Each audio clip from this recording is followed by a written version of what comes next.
Welcome to Biff's Mystery Theater. I have many tales to tell you. Ghost stories, murder stories, and tales that will make your bones chill.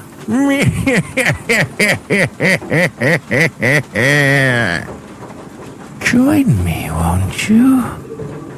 For Theater of the Mind, where you always have the best seat in the house.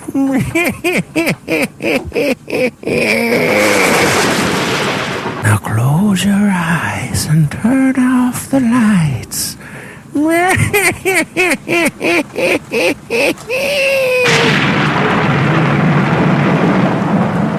Lights out, everybody.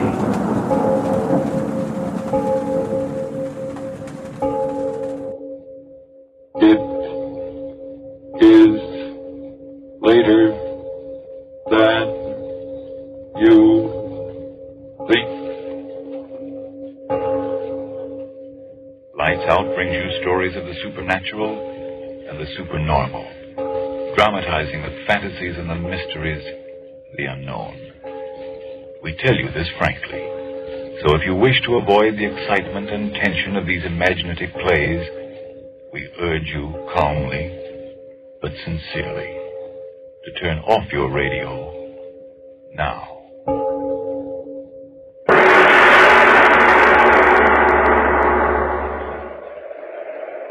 You say the world is planned. I say the world is chance. Sailing, sailing over the bounding main. Cut it out, Laura. Cut it out. You're rocking the boat. Steve, this is really fun. Will you quit doing the Big Apple? This ain't Roxy's. This is a canoe. Smell that air.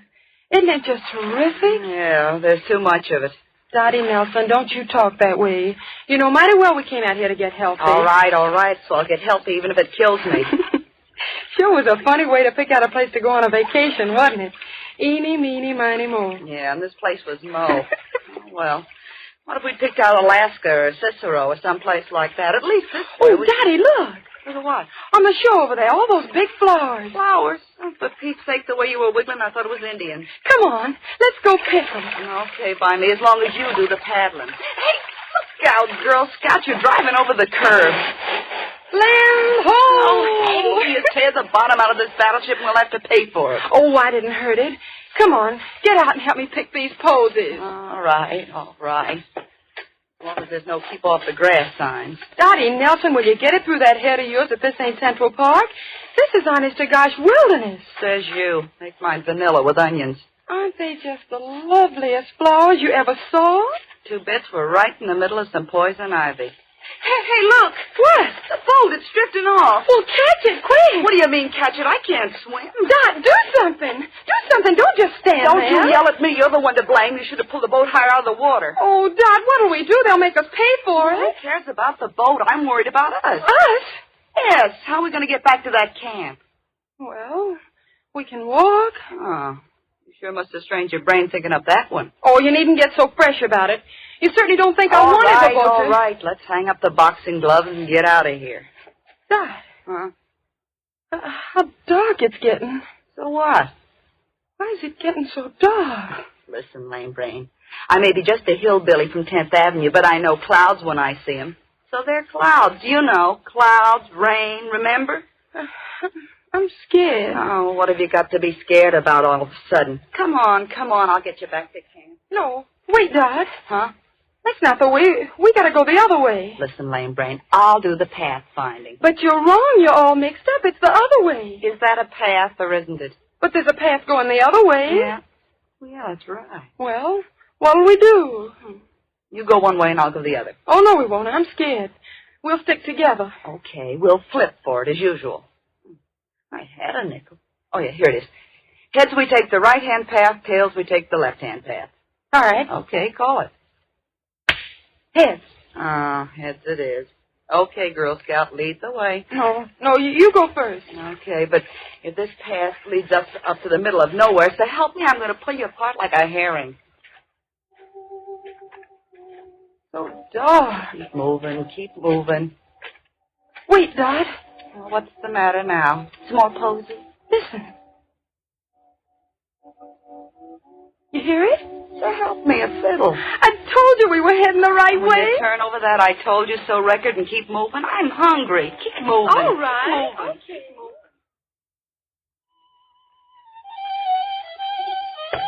Okay. Well, this must be the front door of the joint. Why, Dot. How funny. Oh, what's funny now? That's pretty music. The place hasn't any windows. The door's all I care about. Do you think we ought to disturb whoever's playing? Disturb is right one side, Lady Gwendolyn. I'll do the knocking. Doesn't seem to hear us. Oh, he'll hear me. There, that did it. It's awful thrilling, isn't it? Okay, you do the thrilling and you'll do the paying if they can't find that boat. Of all the donkeys. How do you do? How do you do? We're sorry to bust in like this. We sort of lost our way. Our boat, and we thought maybe you could tell us. Of course. Won't you step in? I'm more than glad to see you. Well, Of course we will. Come on, Dot. Okay. It's going to rain. Yeah, we found that out. We certainly were lucky to find this place. We heard you playing the violin. Now, did you really? If you'll step this way. Oh, Dot, isn't he the strangest man? Yeah. Turned his face away. He must be terribly ugly. Oh, forget it. Go on, keep moving. If you'll step in here, I have a small fire going. Kind of dark. Yeah. If you'll do me the honor of being seated. All right. Oh, boy, what a chair. Yes, it's most comfortable. Now, if I might be permitted to introduce myself. I'm John Boyd. I'm pleased to meet you, Mr. Boyd. I'm Laura, and she's Dottie. Don't believe me, mister, it's a pleasure. To my dog's hurt. May I sit and talk with you? There's so very much to talk about. Well, we should be getting back to camp. Oh, we got plenty of time. And anyway, mister, you don't know what a lifesaver you were. Was I? Really? Anything gets Laura scared is to be in the dark. All those rain clouds. Then I must apologize for not having more light here. You see, my eyes... Oh, that's all right, Mr. Boy. I never could remember names. I guess I don't really mind it being dark in here. It's sort of like a nice tea room. Really? Don't mind her, Mr. Boyd.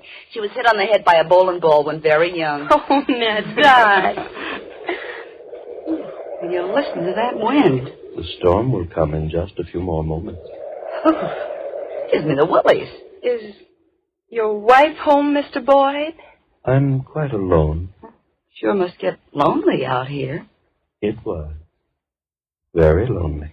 Getting awful dark in here, isn't it? The storm... Oh, Oh, don't be alarmed. A door banging in the wind. If you'll excuse me for just a moment, I'll fix it. Okay. Dot. Huh? Let's get out of here. Why? You're scared, too. Oh, I'm not scared. It looks so funny and shadowy in the dark. Dot. Huh? What's that funny smell? Yeah, I noticed it. Like medicine. He walks and holds his head so funny. And why does he keep away from the light of the fire? Let's get out of here. Yeah, okay. We'll make a run for it before the rain starts. I suggest you stay. Yes, I suggest you stay. Come on, Dot. You'd better stay, my dear. The storm, it's close at hand. Yeah? Well, something tells me I'd rather be out there than in here. Me too. Well, I'll be seeing you. Come on, Laura. Okay. Mister. Yes, Mister, the door's locked. I know it. You know it. Hey, listen. What's the big idea of locking that door on us? You let us out of here, mister. Mr. Boyd, or whatever your name is. Didn't you hear me? What's the big idea of locking the door? I have some very interesting things to talk about with both of you. We want to get out of here. Come on, unlock the door. We'll scream our heads off. There's no one around for 15 miles. Are you going to open that door? I suggest you sit down. Give us that key. Now open that door. I tell you. Dot, why did you... Sorry I had to do that. I'm really a very gentle man.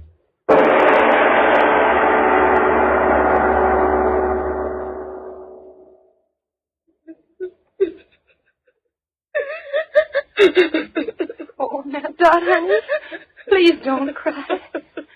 Yes. Please stop crying. Please. I think we'll understand each other quite clearly now, won't we? Sit down. Sit down, the both of you. Sit down, I say. There. Now that we understand each other so clearly, we can talk with each other quietly now, can't we? You know, I dislike loud talking intensely. You see, I'm really a very gentle man. Please, Dot, don't cry anymore. That's excellent advice, my dear Laura, excellent advice. Dottie, I suggest you stop crying. Dot, please, do as he says. I'm all right. Of course, you're quite all right. Now, where was I? Oh, yes. Let me tell you of Chance. Here I was, a quiet, contented man, sitting here all alone, and yet I was not quite content. Chance brought you here to me, and Chance found me quite discontented. As a man of thorough saneness, as a man of infinite realism, I realize that this fortuitous circumstance of our meeting, fanciful as it might have been, is a welcome opportunity for me. Opportunity? For what? To fill my loneliness permanently. To get myself a wife. Wife? Dot, he is crazy. I suggest, my dear Laura, that you substitute another word, a kindlier one than the one you're using. Yes, I said, a wife. Laura, oh, we wouldn't make good wives. Honestly, we wouldn't. We're just a couple of kids, aren't we, Dot? We may call for a heart, but oh, mister, have a heart, will you? Open the door and let us out of here. We'll keep our mouths shut. I swear we will. Mr. Boyd, please. Please, Mr. Boyd, will you? Haven't you quite finished? Then here's my answer. One of you becomes my bride. Oh, yes, my bride. I'm leaving this place shortly. When we reach our destination, one of you will become my wife. Oh, very legally.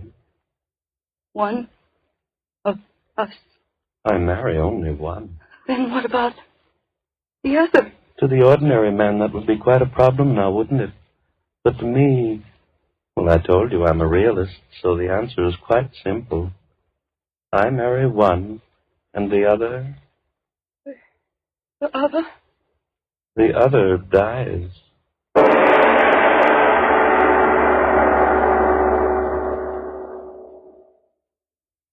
Ladies and gentlemen, two girls apparently are forced to decide between the being who calls himself a gentle man and death. A most difficult choice to make. But before it takes place in tonight's exciting lights-out tale, a deep breath to slow up at least my racing pulse, and a moment more to consider another matter before we return to the story of Valse Triste. It's a matter that's facing many an American today. Listen. Gosh, they say I'm too old to fight, and it's beginning to look like I'm even too old for this war job of mine. Why, I can't eat or sleep. I'm losing weight, getting more jittery and worn out every day. I sure am discouraged. Whoa there, don't be so quick to blame your age or your job. Maybe you simply need more vitamin B and iron. You see, when you don't get enough vitamin B from your meals, you may lose your appetite, not eat enough to maintain normal weight and strength.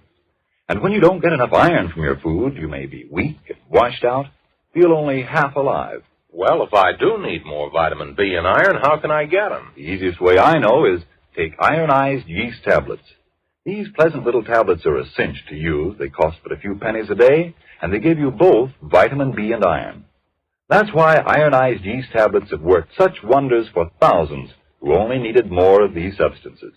Quickly help them regain their old-time pep and strength, and 5, 10, even more pounds of good new flesh. So try ironized yeast tablets, if more vitamin B and iron is what you need. Then see if soon you aren't saying, "Who said I'm a has-been? Why, I've got pep to burn these days. I look like a new man with the pounds I've gained, and a promotion wouldn't surprise me one bit. Why didn't somebody tell me about ironized yeast tablets sooner?" And now back to Lights Out. The two girls have heard the choice. One is to live, one is to die. And their hysteria has grown with the terror in them.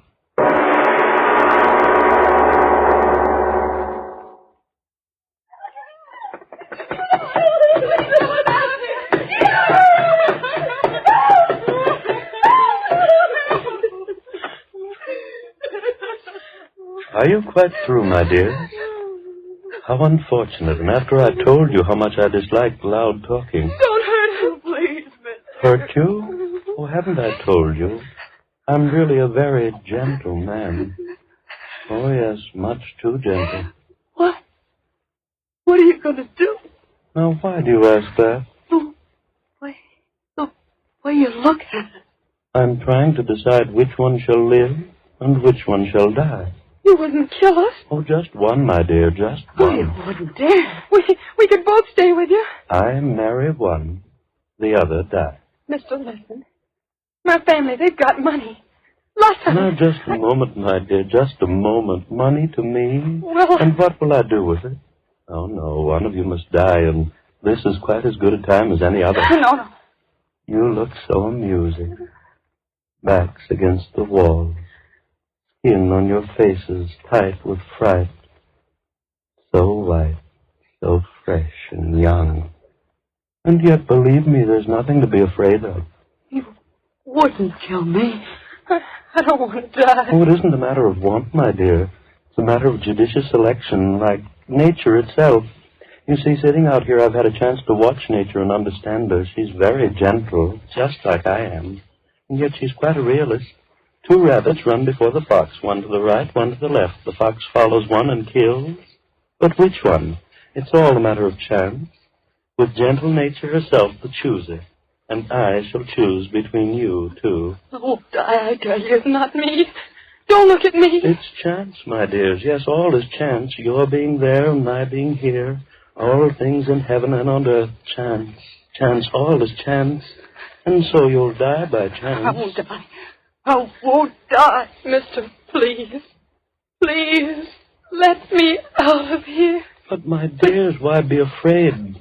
The one that lives, my bride, a calm and peaceful, happy existence. For as you know, I'm really a very gentle man. You devil, you. I'll go to my homeland, and there I'll sit and play my violin. Oh, so sweetly and so gently. I want to live. I've got to live. And the one that dies, quick, sudden, complete oblivion. So why be afraid? Mr. Boyd, listen, I'll marry you. Sure, I don't want to die. You hear me, Mr. Boyd, I'll marry you. Marry you. Then you'll kill me. Please, will you I'll marry you, mister. I'll marry you. I'll marry you. Stop. Marry me. Stop. Marry me. Now you're making me angry. I don't like loud talking. It isn't good for me. I've been alone too long. Loud talking hurts my head. Why did you do it? Why?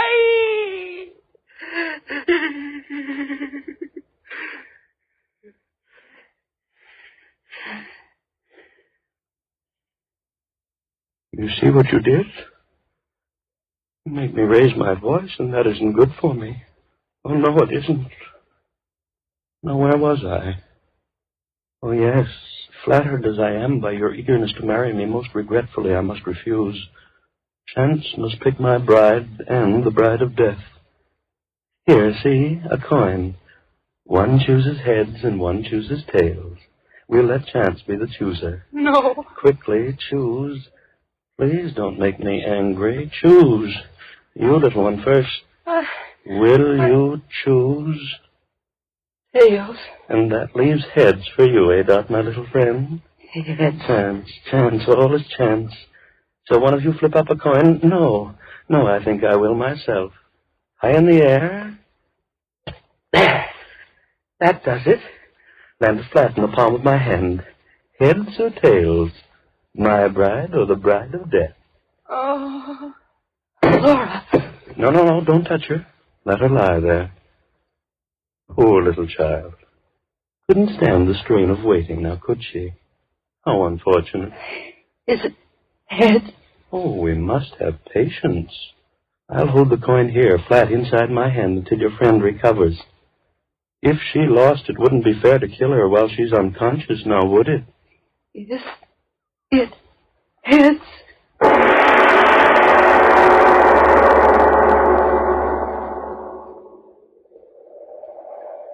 Oh, there's no doubt about it, Jim. They're drowned, the both of them. I should have had more sense than to let them have the boat. A couple of city kids like that. Now, Jim, don't blame yourself. This water's treacherous. Look where the bottom of the canoe stove in. They must have hit a rock and gone right over. Yeah, neither one of them could swim. They told me that. Oh, this is an awful thing to happen. Hey, did you wire the sheriff? Yeah, I will as soon as we get back. Come on, let's keep on going downstream. We've got to find him. Yeah, that's right. Hey, what's that? What? You hear it? Oh, that. You mean that fiddle playing?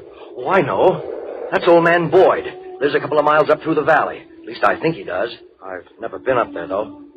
Hey, the wind makes it sound as if that fiddle's right here. Yeah. Well, how about going up and talking to him? Maybe he saw him. No. He's way off in the woods. He wouldn't see him. Well, anyway, let's talk to him. I tell you, it's no use, Fred. They're drowned, and that's the end of it. Downstream, that's where we'll find their bodies. Well, at least let's go talk to him. Why waste the time? Well, they might have wandered off. Oh, don't be a fool. Look at the canoe. Well, at least let's go talk to the guy. It's a couple of miles over there. I'll tell you what, we'll flip for it. Huh? Heads, we'll go up there. Tails, we'll go downstream. Okay. You got a coin? Yeah, here, you flip. Okay. There. What is it? Ha! Tails. Well, we save a 2-mile walk.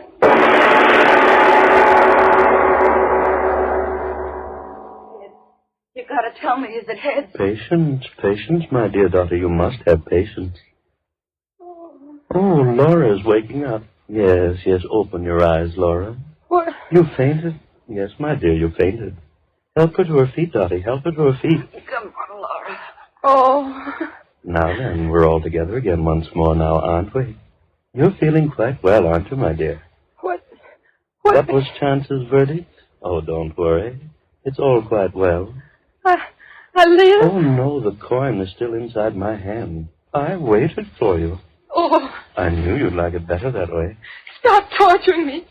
Tell me, is it heads? Is it heads? Tell us, please, tell us. Now, you've made me quite angry. I told you not to shout at me. Very angry. Yes, indeed. Mister, tell us. All right. My fingers cramped a little bit from holding them closed so tightly, but now we'll see. Well, interesting indeed. Which one is it? Which one? Remember, I promised one of you the happiness of being my own dear bride. Yes. Which one? And remember, I promised the other one would have extinction, quick and sudden. Which one? No. Let me ask, which one of you chose tails? I did. Then die.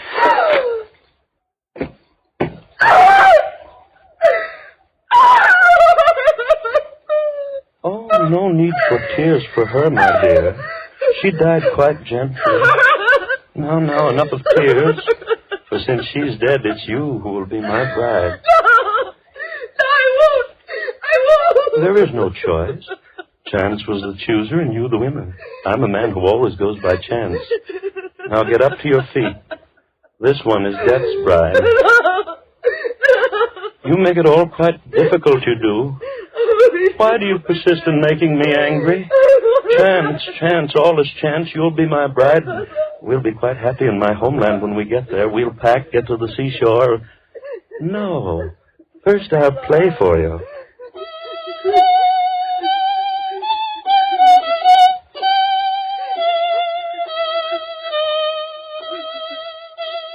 I play so well now, don't I?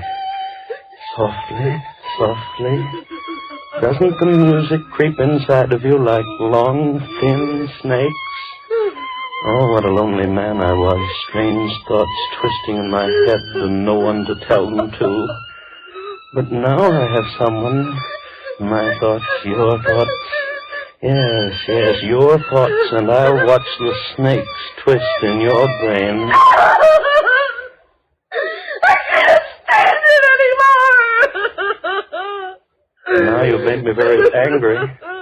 I won't play for you again. I won't. And crying loudly, too, when there's no reason. The marriage will be quite legal on shipboard. Shipboard, yes, shipboard. I told you we must hurry. The rendezvous. I've been waiting for months. If we miss this, there'll be no more, and I must get back. And that reminds me there's something I must tell you. Yes, tell you because I try to be a fair and gentle man. Come, over by the fire. Come, I say. There. Just light enough. Now come into my arms. No. Into my arms, I tell you. There. Close to me. My little bride-to-be. Yes, I shall tell you everything.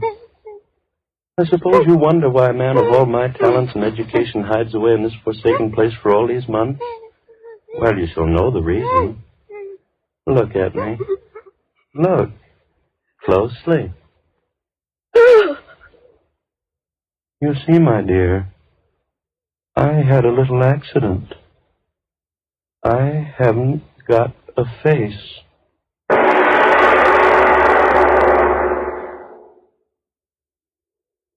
Hey, Fred. Yeah? There's something I want to tell you. Yeah, I know. Shouldn't let him have that canoe. No, it ain't that fella. It's the coin we flipped a little while ago. Well? I jipped you, Fred. How? Well, it wasn't tails, it was heads. You won. It's been kind of bothering me, Fred. Come on. Let's go back upstream and talk to old man Boyd, the way you said, huh?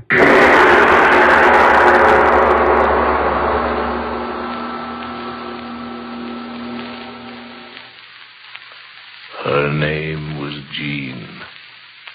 You will hear not only the voice in her throat as she speaks, but also the voice in her mind as she thinks. This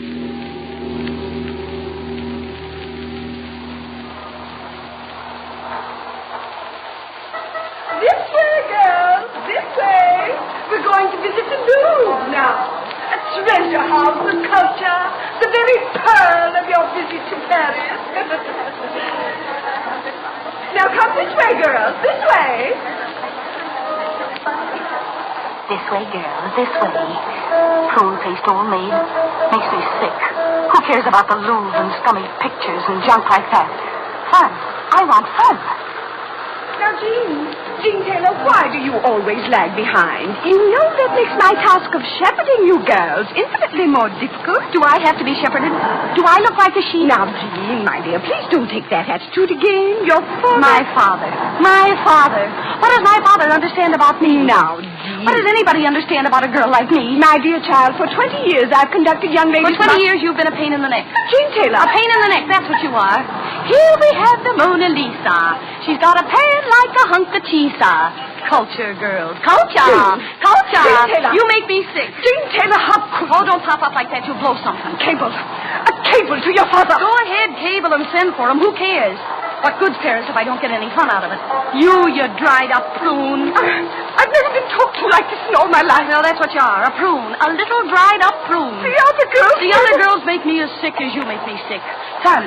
Fun's what I want. And neither you nor my father nor anybody else is going to stop me from having it. Now I understand how you broke your mother's heart. Oh, cut it out. That tune's made me sing in the choir long enough. I'm sick of it. Money's for fun, and life's for fun. I'm young. My father's got plenty of what it takes. So starting right now, the devil with sculptures and paintings and all your culture. This is Paris. Paris. And I'm going to have fun.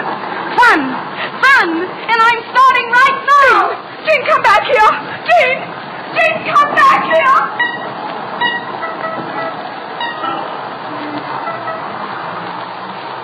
Chasing after me. Never catch up with me. Dried old prune. Fun. Fun. Paris full of fun. Free now. Yeah, I'm free now. Until she Gable's father. Get all the fun I can while I'm free. Nobody knows me here. Get away with anything. Anything. Old prune face. Lost in the crowd. Oh, this is swell being alone. Man looking at me. Oh, I can only talk French. Fun. I gotta hear fun. Step over to the window. Stand there looking in. Someone might talk to me. Someone might. I beg your pardon. Do forgive me for startling you. I'm not startled. Aren't you Jean Taylor from New York? Oh, yes, I am. This is a coincidence. Sam Edwards, the name. I know you? Not exactly. I know your father. Oh. He often spoke to me of you. His favorite daughter, aren't you? Am I? I get it. Sort of holds you down, doesn't he? You mean he tries to? Well, I can see he isn't very successful now, is he? Oh, I do all right. Alone? Certainly. Going someplace in particular? Why? Why not go places with me? Then to my father's. What'd you say? Nothing. I wish you would say something. For instance, that you'd like to have me show you Paris, The real Paris. Real Paris? Of course. The Paris the tourists never get to see. The Paris you read about. A living, lusty Paris. You go with me? Oh, mister, I'd love it. Excellent, excellent. Shall we go? You really mean the real Paris? Pure and unadulterated. And not so pure. Mister, you're the answer to a maiden's prayer. Yeah.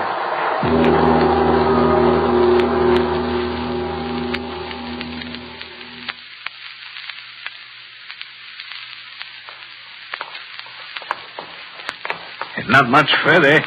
Kind of a funny street, isn't it? The real Paris. I hope. And here we are. Told you it wasn't much of a walk. You mean this house? That's right. The old Paris. It's old enough. Sure looks like a dive. If your father heard of this... Oh. He won't. He won't. I should hope not. I thought you said this was a club. Oh, yes, indeed. All have our own key. Here you are, my dear. Fun a la carte. I'll take it a la mode. A la anything. Mr. Edwards, where are you? Just closing the door. All right, this way, my dear. Say, how about some lights? How about it? In here, plenty of lights. I thought you said there'd be a swing band. I don't hear anything. Oh, not so impatient, all in good time. Step in here. It better be good. It will be. Say, there's nothing in here. What? Mr. Edwards, locking the door. Say, what's the idea? It seems like a good idea. I said, what's the idea? And I said it seems like a good idea. You lied to me. I'm an opportunist. Show me the etchings. Got plenty of insides, huh, kid? I'm not a kid. And if you think you can get away with anything, you're crazier than you look. Am I? You said you were a friend of my father's. I am.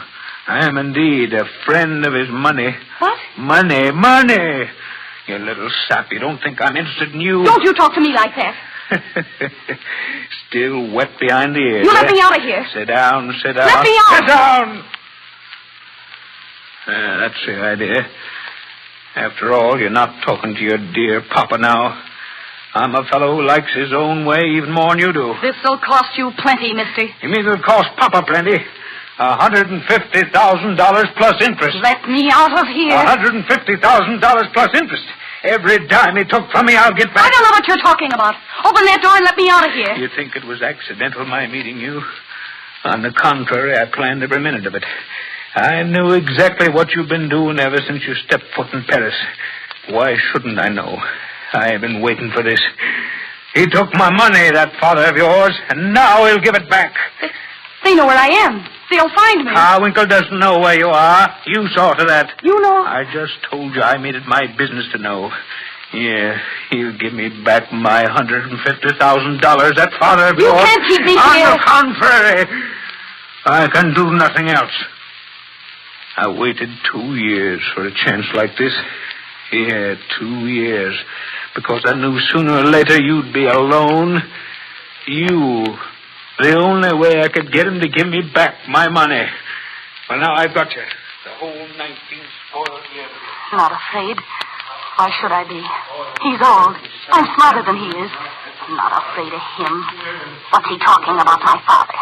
$150,000. Father stole it from him. Maybe he did. What do I care? He can't keep me here. I gotta get out. I'm smarter than he is. Candlestick on table. Gotta get him to turn his back. That's it. Turn his back. Grab candlestick. Mr. Edwards, look!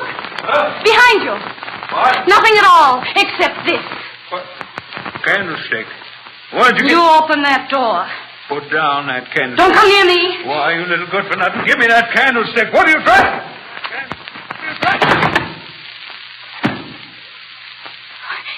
What did I do? Hit him so hard. Candlestick heavy in my hand. Drop it. He's lying there so still. Maybe something dark. Crawling along his head out on the floor. Blood. Blood. Killed him. Killed him.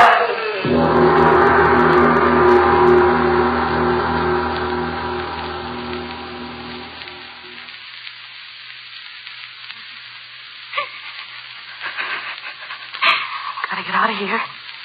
Which key is it? Which key? I can't find the right one. Which is it? I've got to get out of here. Blood pouring out of me. I'll go crazy. My head. I'm all mixed up. This is the door we came in. It is. But why won't the keys? I got to get out of here. I killed a man. I got to get out. Wind. Where? In the shadows. Another door. Open. I will get out. I will. Steps going down. So dark. Kill the man. Get away. Back to hotel. No one will know. Ever. Dark. I don't know. Water. Basement floor covered with water. Can't get out. Have to go up there. Find another way out. Go up there again. Must be another way out up there. The door. Shut. Wind blew it shut. Oh, I can't open it. Can't. I gotta get out. I got to. Go down again. See if water's deep. Wade through water if it isn't deep.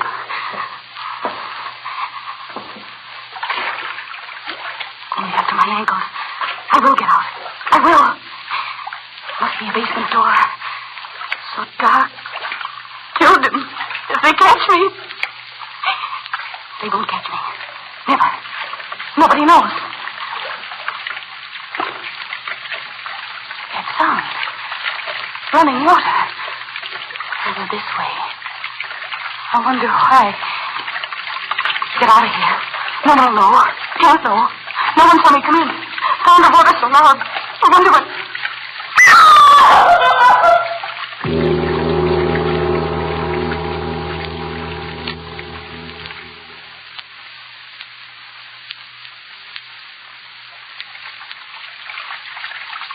Water. Drowning. Falling. My head. Yes. Remember. I remember. Stepped out. Water over my head. Filthy water. Pulling me under.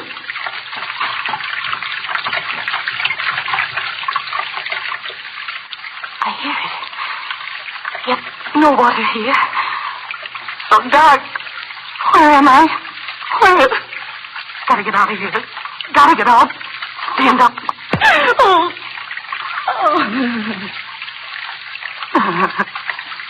Bump my head. Stone roof above. Crawl. Crawl out of here.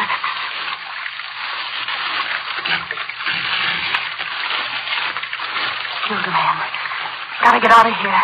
Smashed his head in. Gotta get out of here! But not that way, mademoiselle. Another foot in that direction, and you would have fallen many feet into the water. Where are you? Beside you.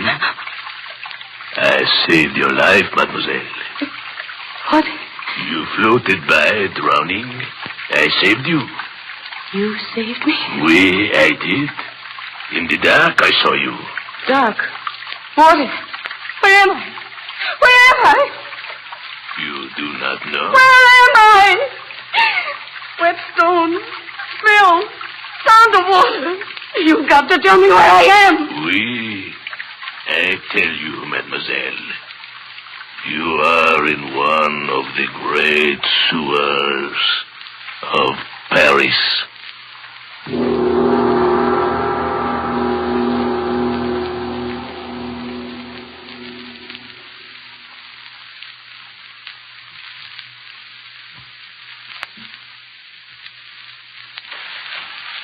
This way, ma chérie.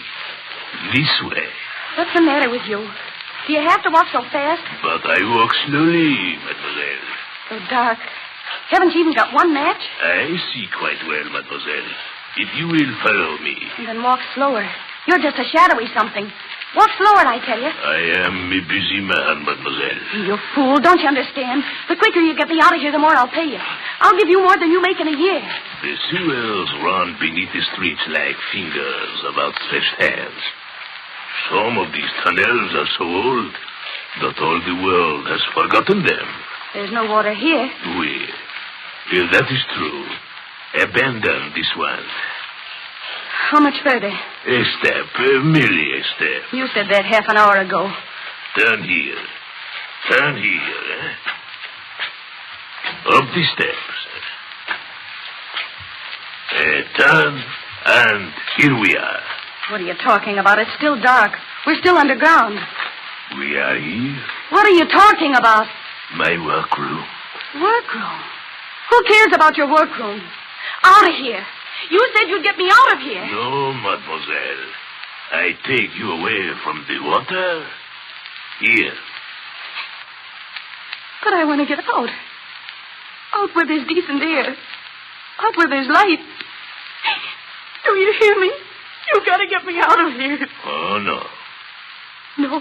Whoever meets old Louis down here stays here.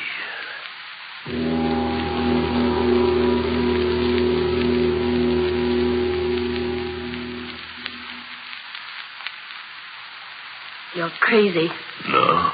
You know what money is, don't you? Oui, mademoiselle. Then get it through that head of yours. I'll make you a rich man if you get me out of here. Rich. Rich. Just get me out of here. You are a noisy one. Crazy. You are. No. You are. What do you stay down here for if you aren't? I work. Work? What sort of work have you here? I make things. You will see. See? How can I see in this dark? Your eyes will accustom themselves in a few years. Get me out of here! Come. What? Come, mademoiselle. Come. Wait for me. Wait for me. I will show you my work. Wait for me. If you'll get me out of here, I tell you, you'll never regret it. Where are you? I've lost you. Where are you? To your right, ma chérie. Turn to your right. My right? Oh, where are you, old man? Here, I'm here. But there's no light here. You didn't get me out. You didn't. My work. It is here. Who cares about your work? Get me out of here where there's light. Light? Oui. I will make light. I'm not afraid. I've never been afraid of the dark. Just want to see where I'm going, that's all. Hurry. Hurry up with the light. Oui. I bring you light.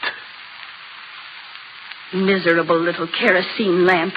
Haven't you got anything stronger than that? My work. Oui. Now you will see my work. This way, mademoiselle. This way. You crazy old fool. Who cares about anything but getting out of here? Will you get it through your head? Money. I'll give you plenty of it. Just show me the way out of this place. Do you want me to go as crazy as you are?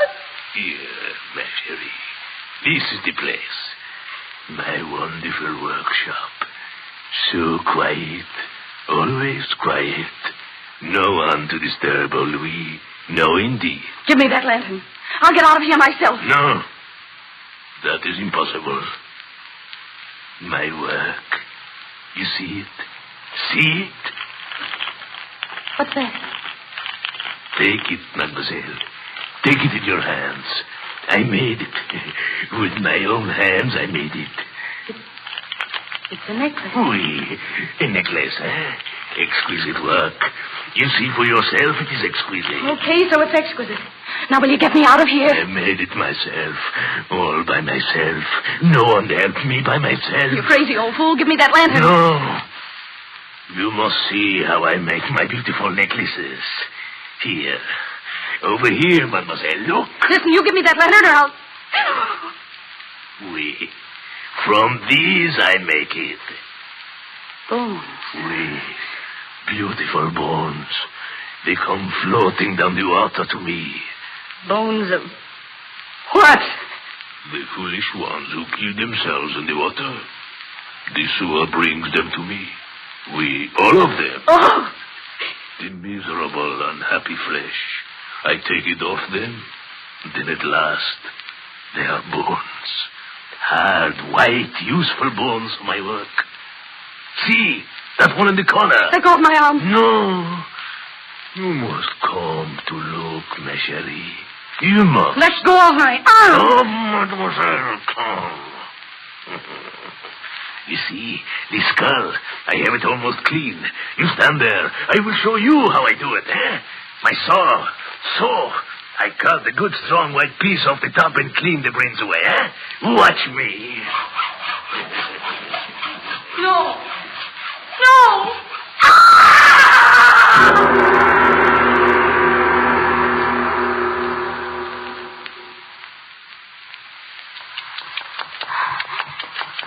Get away. Gotta get away. Chasing me. Old man. Can't run as fast as I can. Get away. Just get away, that's all. Sawing that skull. Dead men. I killed a man. Mademoiselle! Still after me. Get away. We'll get away. Nightmare. Gotta get out. So dark. I gotta get the light. I'll go crazy if I don't get the light. Water. Water again. I'll be careful. Maybe if I yelled, someone would hear me. Workmen. Someone in the sewer. If I yelled. Help! Help me! Help me! Help me! Is there someone down there to help me?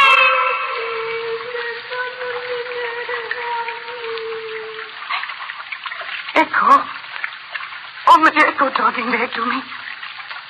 Oh, if only someone was here to get me out of here. Someone. I am here, mademoiselle. Why did you want to run away from me? It was quite useless. Let go of me. Let go. It is no use to struggle, my chérie. Let go of me, you crazy fool. Let go of me. Here, take your hands off me. Let go of me. No. You come with me, mademoiselle. Oui, with me if I have to drag you along. I need your help. I have wanted so very long. I'll kill you. I'll kill you. No. You see, you cannot reach me, mademoiselle. I twist your arm so. Oh, my heart. Yeah. Now you will do as I say, eh? You will come quietly, eh? Oui, ma chérie. You will help me too. Always help me. There is so much work to do. So many bones to be cut.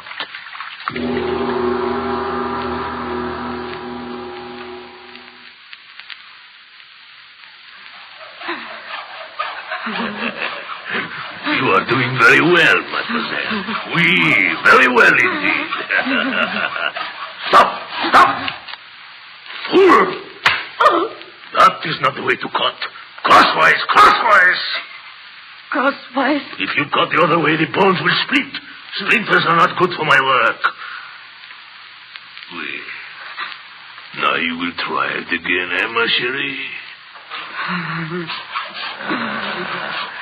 Oh, that is right, eh? That one, ma chérie, has long bones, did he not? Eh? I remember the day I fished him under the water. Still alive he was. But I fixed that. Oui, I fixed it. He must have been like you. Rich, willful, no good for anything or anybody in life. But in death, now he will be useful, eh? Keep sewing! Keep sewing! There is so much work to do, ma chérie. What was I saying? About the bones, oui. Look about, ma chérie. Chains and chains of pretty necklaces. I made them all myself. All myself. Everyone. Like lacy strings they are, eh? Such beauty. Oui. Stop! Stop! Stop, I tell you! You hear it? You hear it? I ask you, you did not hear it? Come quickly. We have work to do. Come. Oh, no. Must I drag you after me always, huh? Come. Another one. Just in time to... Quickly! Come quickly! Hurting me! Then come quickly! Yeah, your eyes can see in the dark now as well as mine, eh? I train you. Louis train you well, huh? Such a short time and you are doing so very well, huh? You saw the bones into pieces almost as well as I do myself, huh? My chérie, it is good to have a woman around. We'll make this place a fairyland of necklace, huh? So many of them, they will be like clouds above us, huh? Quickly, move more quickly. Don't hurt me. I must say you have changed quite nicely. So docile. Quiet thieves now, where before you were so noisy. Before you were another rich one, good for nothing but for trouble, huh? Now you do my work for me. That is the way it should be, my chérie. Here we are. The water runs quite strongly here, doesn't it, huh? The largest sewer of them all, to bring me more white ones for my work. See! There it comes, another one. Bobby! Another one who tried to take his life, huh? I always know when one is coming. Mon Dieu, he's a big one, huh? Strong bones he'll have. Got him. Help me lift him out. No! Help me lift me, he's a big one. He's still alive! He's alive, I see. Hold his head on the water, eh? Hold it under. Hold it under, I tell you. Hold his hair, eh? Hold him under.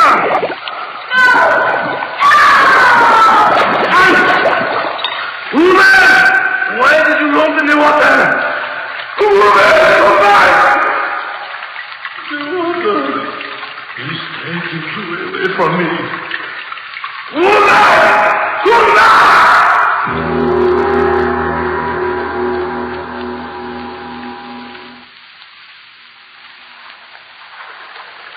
And how is the fishing, my friend? How could I fish, leave it this? In my time, the Seine is full of fish. In your time? Look, see where's playing in? Where is there for a fish to live? Monsieur. Look, what? In the water. Relax, it's a promise. She's a woman. Yeah, the current will take her right by us. Hold on to my arm. I'll get you. Hold on. Oh, not too far. Oh, you will fall in. A little more. I got you. Pull me back now. Help me lift her up for you.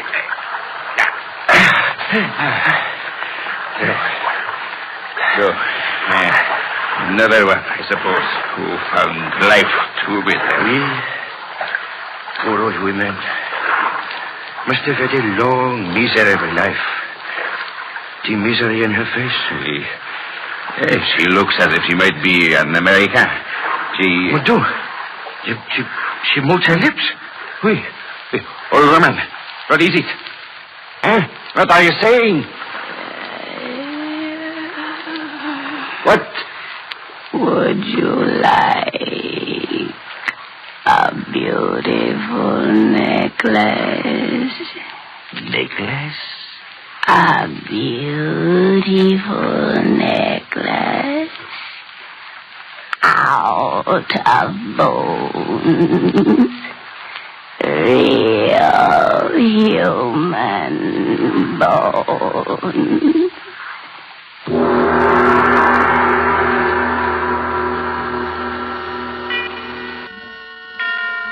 And now, tonight's presentation of radio's outstanding theater of thrills, Suspense. Tonight, the story of terror in the streets. We call it The Whole Town Sleeping. So now, starring Miss Jeanette Nolan, here is tonight's suspense play written by Ray Bradbury, The Whole Town Sleeping.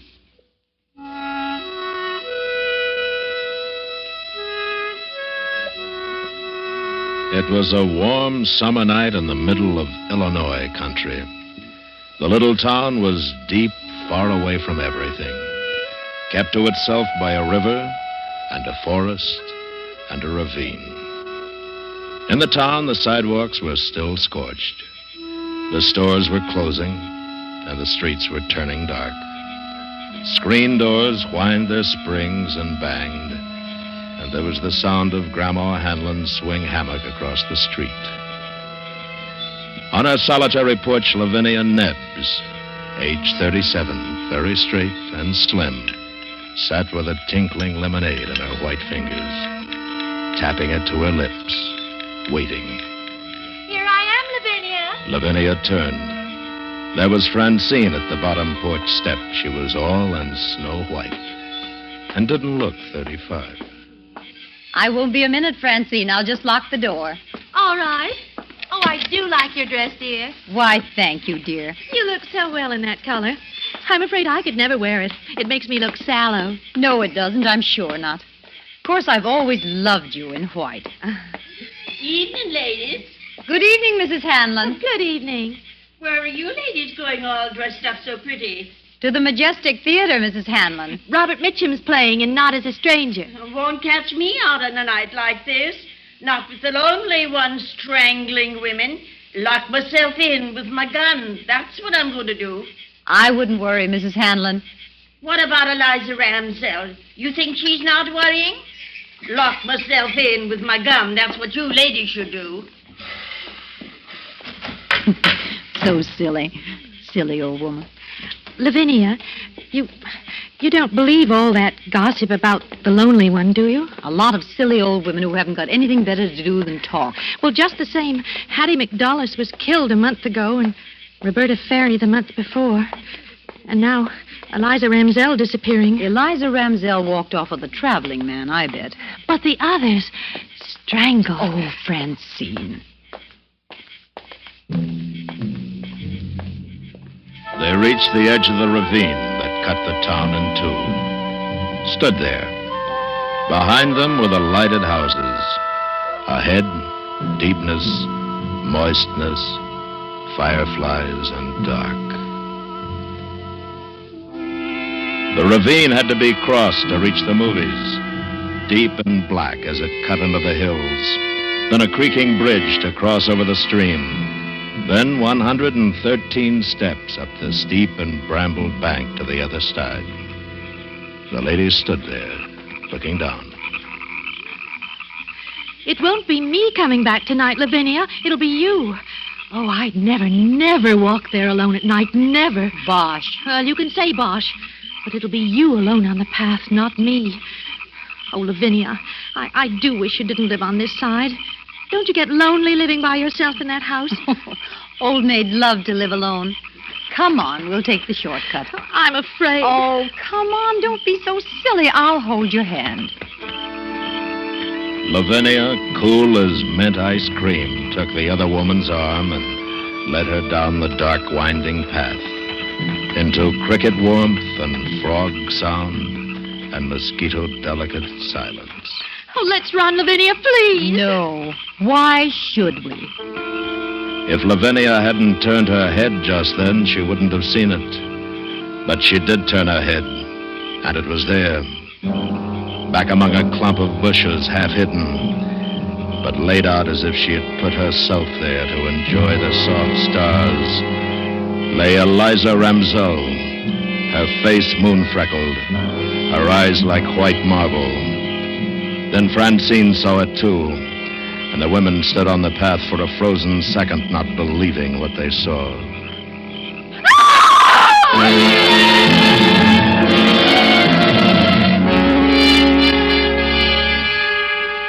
Lavinia held Francine, and the policemen were all around in the ravine grass.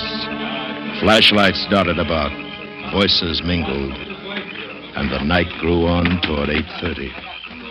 You, didn't move her, ladies. Of course not. Oh, no, we couldn't touch her. How could we? And there was nobody? You didn't hear anything? Sounds, anything unusual? No, nothing.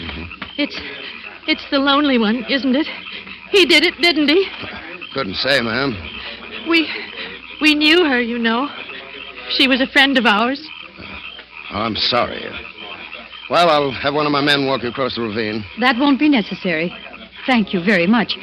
We'll be all right. Oh, Lavinia. Come along, dear. And they crossed the ravine, each with her own thoughts, fears. And the creek waters under the bridge whispered, I'm the lonely one. I'm the lonely one. I kill people. Then they were at the top of the stairs and bathed in safe light from the street lamp. I've never seen a dead person before. It's only a little after 8:30. We'll pick up Helen and get on to the show. The show? Oh, Lavinia, you don't mean it. Of course I do. We've got to forget this. It's not good to remember. But Eliza's back there. We need to laugh. We've got to pretend that nothing happened. But she was our friend. We can't help her. There's no good brooding about it. I'm going to get it out of my mind, and you should too. Now, if we hurry, we won't miss too much.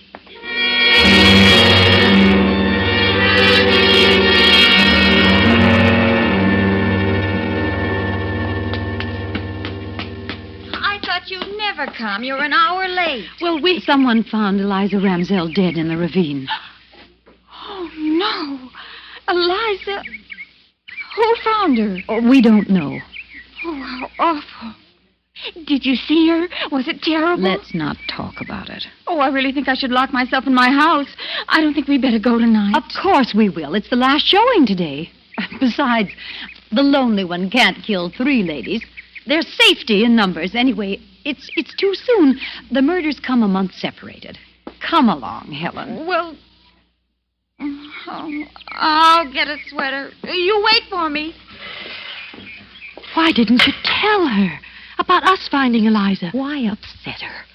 Time enough tomorrow. I told you, tonight we've got to forget. We're going to the show, and let's not talk about it anymore. Enough's enough.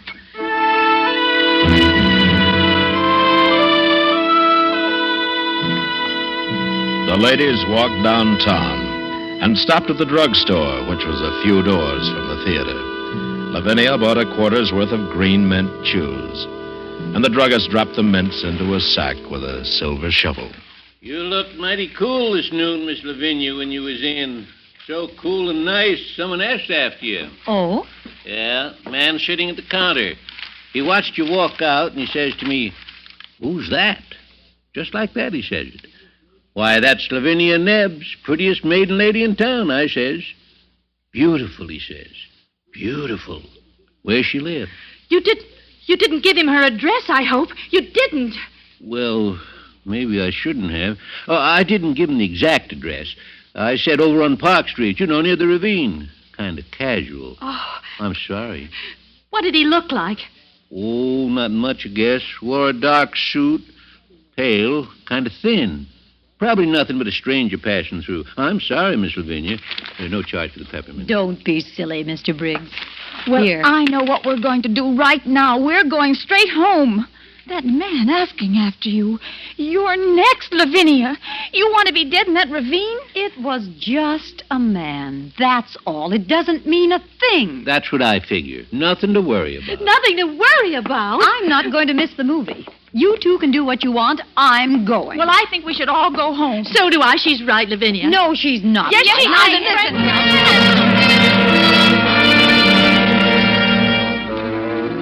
They argued for 5 minutes, then the 3 of them went to the theater.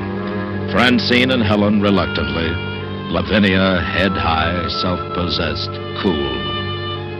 In the auditorium, they sat in the odor of ancient brass polish, waiting for the second show to begin. And the lights began to fade.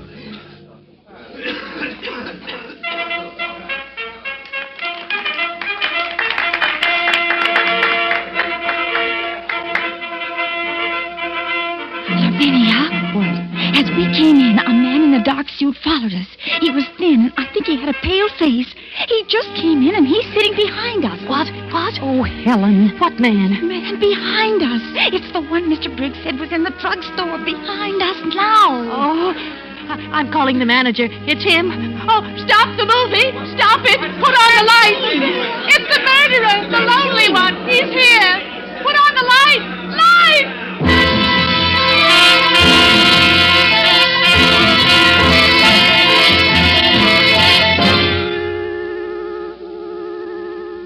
The drugstore clock said 11:25. They'd come out of the theater feeling new, and now they were laughing at Francine. And Francine was laughing at herself. You see how silly it was. All that riot for nothing. When you went running up the aisle screaming lights, honestly, I thought I'd die. Oh, that poor man. The theater manager's brother from Racine.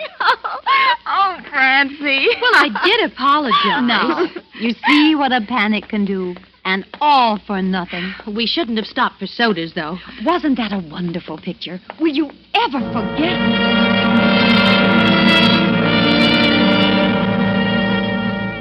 The streets were clean and empty. Not a car or a truck or a person was in sight.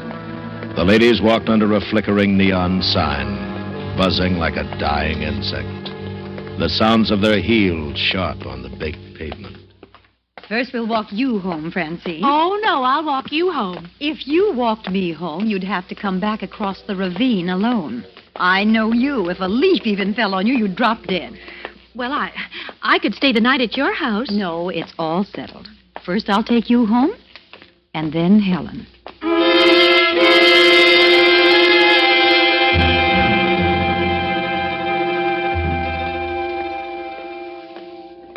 Lavinia, Helen, stay here with me tonight. It's late. Mrs. Murdoch has an extra room. No, thanks. I don't sleep well away from my own bed. Oh, please, Lavinia, please. I don't want you dead. Now, you've got to stop this. I mean it. I promise I'll call you the very minute I get home. Now, will you? Will you really? I promise. And Helen, you make her promise you to call. I will. Well, good night. Be careful. Now, I'll walk you home. The courthouse clock struck the hour. The sounds went across a town that was empty. Emptier than it had ever been before. Over empty streets and empty lots and empty lawns, the sound went. 10, 11, 12. I don't suppose it's any use asking you to stay, Lavinia. There's no reason for me to. You've acted so strangely tonight. I'm just not afraid, that's all. And I'm curious, I suppose. Of course, I'm using my head. I mean, logically, the lonely one can't be around. Not now with the police and all. Did you ever think that maybe your subconscious doesn't want you to live anymore? You and Francine, honestly, Helen. Well, I feel so guilty. I'll be drinking a cup of coffee just about the time you get to the ravine. And, ooh, that awful bridge in the dark. You will call us the minute you get home, won't you? I won't sleep a wink if you don't. I'll call. Now, good night. Lavinia Nebbs walked down the midnight street, down the late summer silence. She saw the houses with their dark windows, and far away she heard a dog barking. She thought to herself, in 5 minutes, I'll be safe at home. In 5 minutes, I'll be phoning Francine and Helen. Oh, they're so silly, like old hens. Old. I'm older than either of them. She heard a man's voice singing away among the trees, and she walked a little faster. And then coming down the street toward her in the dimming moonlight was a man. Well, look who it is. What a time of night for you to be out, Miss Nebbs. Officer Kennedy. Oh, I'm so glad it's you. Something wrong, Miss Nebbs? No, nothing at all. I'm just glad it's you. You know you shouldn't be out now. I know. I've been to the movies. It is late. Yeah, come on. I better see you home. Oh, no. I can make it fine. Yeah, moon's going behind the trees. Be pretty dark. I'm not afraid of the dark, Mr. Kennedy. You sure you'll be all right? Quite sure. All right, Thank tell you what. I'll wait here till you cross. If you need help, just give a yell and I'll come running. I'll check by your house later on my way back. Thank you. Good night. Good night. As she walked away, she thought, I won't walk in the ravine with any man. How do I know who the lonely one is? No, thank you. then the ravine. She stood on top of the 113 steps, down the steep brambled bank that led across the creaking bridge 100 yards and up through the black hills to Park Street. 3 minutes from now, I'll be putting my key in the house door. Nothing can happen. Nothing. She started down the dark green steps into the deep ravine night. 5, 6, 7, 8, 9. The ravine was deep, 11. and the world was gone. 13. The world of safe people in bed. 16, the locked doors, 17, the town, the drugstore, 19, theater, lights. 21, Everything was gone. 23. Only the ravine existed 25, and lived, 26, black and huge around her. 29, 30, 31. Nothing's happened, has it? No one around, is there? I remember that old ghost story you told each other when you were children about the dark man coming into your house and you upstairs in bed. And now he's at the first step coming up to your room. Now he's at the second step. Now he's at the third, the fourth, the fifth step. How you laughed and screamed at the story. Now the horrid man is at the 12th step, opening your door. Now he's standing by your bed.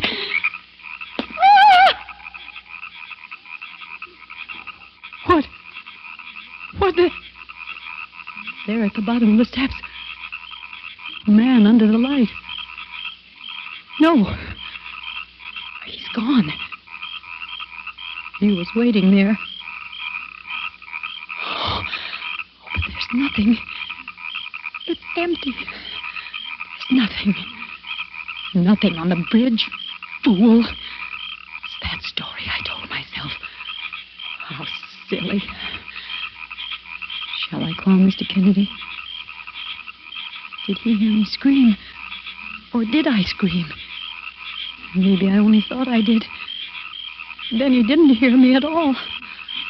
I'll go back up. Go to Helen's and sleep there tonight. No. It's nearer home now. Don't be silly. Wait.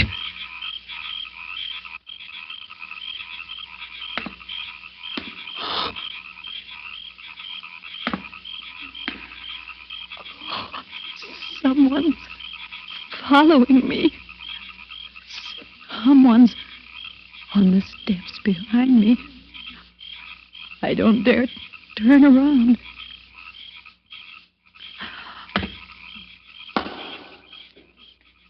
Every time I take a step, he takes one.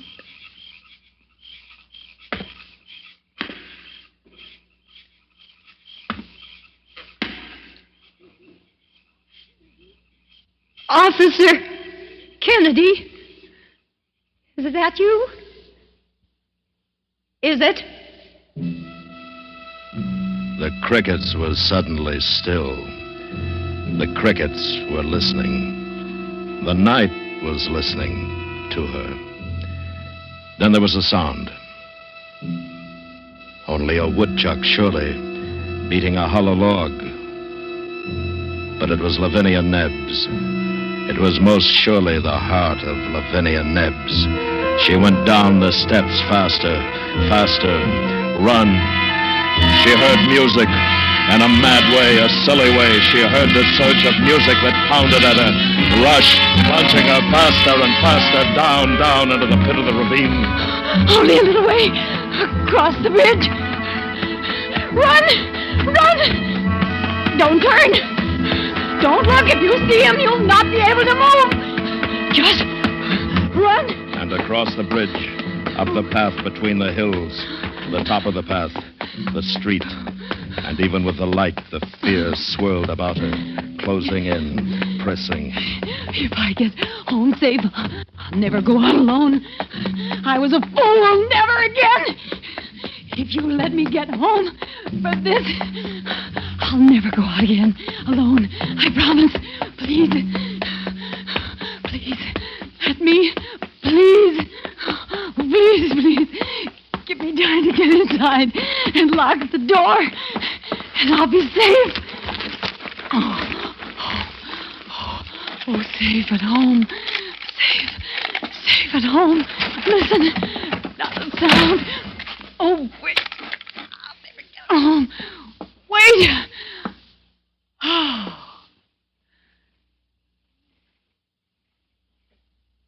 The window.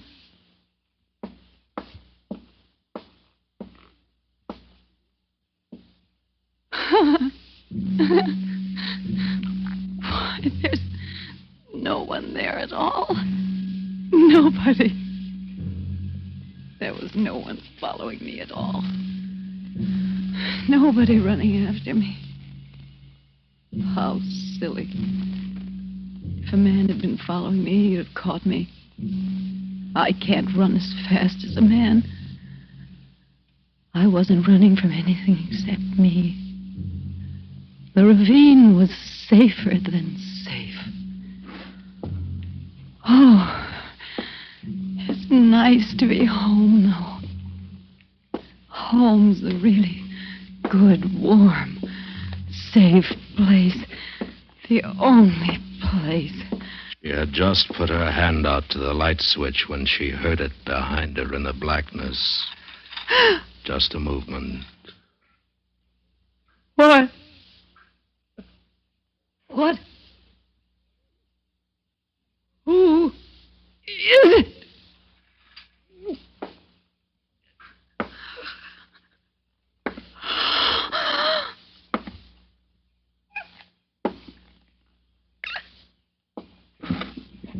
Beautiful.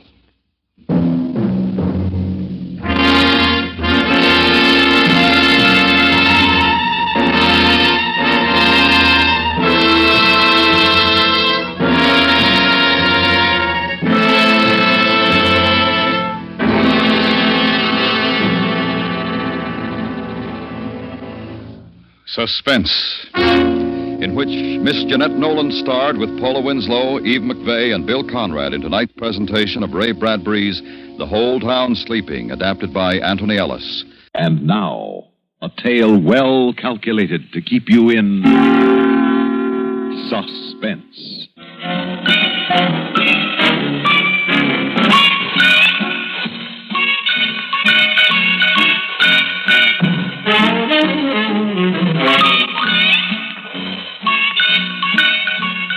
Nearly ready, honey? Darling, it takes time to put on lipstick properly. Well, I'm sure the natives will love you as you are. What natives? Where are we, Charlie? You mean to sit there making up that utterly provocative lower lip after we arrive at the biggest motel in the only town on 150 miles of desert highway and not know where we are? Well, I suppose I could find some postcards or envelopes in one of these drawers. Nah, you just stick with the decorating. I'll fill you in from this folder. See, this is the Beat-Tadican.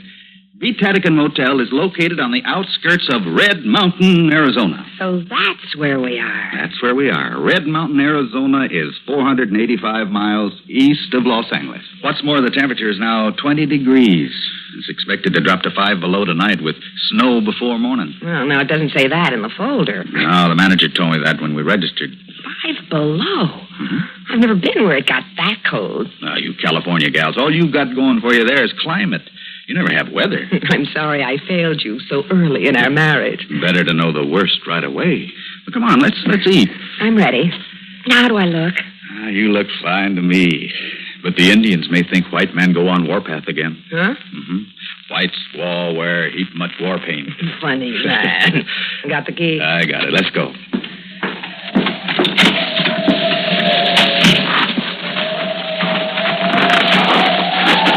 Ooh, it's cold. 20 degrees and dropping. Hey, be careful. There's ice there. Oh. Here, hang on to me. What's that? It's a train. That's what it is. Look, Over there, across the road. A train. Out here in the middle of nowhere? Sure, it's main line from L.A. to Chicago. Runs alongside the highway out here for hundreds of miles. Look at them eating dinner in that dining car. I'll bet they're nice and warm. Want to change places? Oh, they look so safe. I don't want to be safe. I want adventure. You picked a great place for it. Red Mountain, the hot spot of northern Arizona. Just look at it. There's one main street and 52 motels, 87 gas stations. And 6 restaurants featuring chill mac and canned soup. Yeah, the manager shills for the Kachina Doll down toward the center of town. Watch out for that little truck, Charlie. I see him. He's far enough away, I think.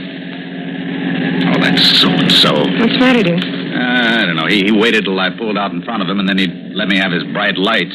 Nearly blinded me in the rear vision mirror. Oh, maybe he's signaling he wants to pass. Let him. Oh, that's it. He's blowing his horn.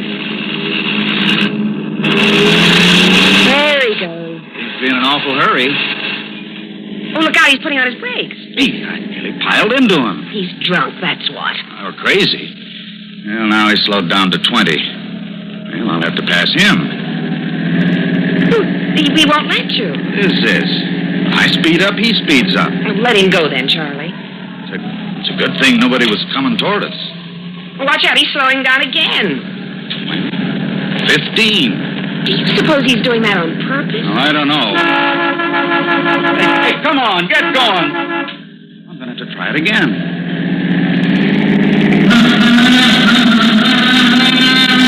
He won't let me by. He is doing it on purpose. Well, there's the restaurant, the Kachina Doll. Where? Over there on the left.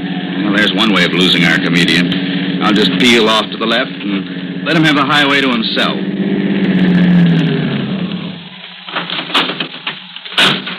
He doesn't seem to want the highway, Charlie. Look up the road. He's turning into that gas station. He's coming back. I'll let him. Come on, let's eat.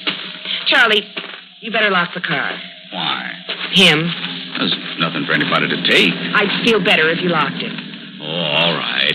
Look, he's cruising by, looking us over like he was a cop and we did something. Yeah, maybe he is. It occurred to me when he first swung in front of us. Well, he isn't in uniform. Yeah, the car's all locked. Let's go. Charlie, down the road, he's turning around again. What's the matter with him? Well, whatever it is, it's his problem. Let's eat.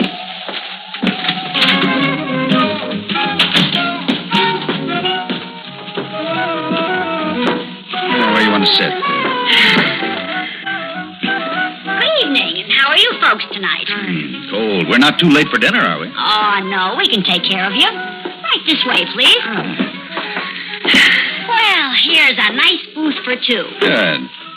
Care for a little drink? Oh. Sit down. Fine. No, I don't think we do. I'm pretty hungry. Let's just have some food, because we're starved. Let's see the menu. Okay, coming right up. Charlie. What? The driver of that pickup truck. He just came in. So? It's a public place. But he's coming over here. Let him. Hey, you. Don't pay any attention to him. Hey, you. Were you speaking to me? Yeah, that blue 61 Chevy outside, that belonged to you? It does. Well, I want to talk to you. What's on your mind? Outside. Charlie, don't go. I said, what's on your mind? Now, look, Bud, I don't like people cutting in front of me. You mean when I drove out of the motel? Yeah, that's what I mean. Well, I'm sorry about that. I didn't realize you were coming on so fast. Yeah, well, I could have killed you. I could have run you down and killed you. Yes, you could. It was stupid of me not to realize the danger I was in. Yeah, well, I don't like people doing things like that. I don't blame you. And believe me, it won't happen again. Yeah, better not. Because the next time, brother, I'll kill you. Yeah, I'm sure you will. Yeah, I'll kill you next time. I'll remember that. Yeah, you do that.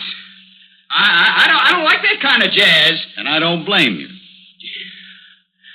Yeah, well, I accept your apology, and only you remember the next time. I remember. Next time, you'll kill me. Yeah. And don't you forget it. Believe me, I won't. He was drunk, Charlie. At least. I could smell it all the way across the table. Well, that's why I agreed with him. You were wonderful. I was afraid you'd think I was chicken. Oh, no. There's no point arguing when they're that far gone. No wonder he drove the way he did. I'm proud of you. You left him with nowhere to go but out. Hey, did he give you any trouble, sir? No, not really. Oh. But he might have. He might have killed us out there on the road. Oh, Leroy don't mean no harm. You know him? Ah, sure. Everybody knows Leroy. He talks rough, but he don't mean no harm. Well, your folks decided? I'm not very hungry now. Oh, but you must eat something, hon. You order for me. Gracious, I'm afraid I've lost my appetite, too. Fried pork chops is nice tonight, with flour gravy. No, I think not. Have you any soup? Oh, yes, ma'am. Vegetable, tomato, green pea. In cans? Well, as a matter of fact, yes. Good. I'd prefer it that way. You do? Yes. Yes, then the cook can't get at it. Huh? We'll have vegetable soup. Well, okay. 2 vegetable soup. And what else? That's all. Yes, ma'am. And listen, don't let Leroy upset you. He's just a big kid, that's all. Oh, who put that on? Another folk song. Charlie. Are you sure you locked the car? Yeah, I'm sure. Maybe you better go look. Why? I don't know. Maybe he's done something. Oh, broken a window, slit a tire, I don't know. Well, I was thinking the same thing. Okay, I'll go look. But be careful.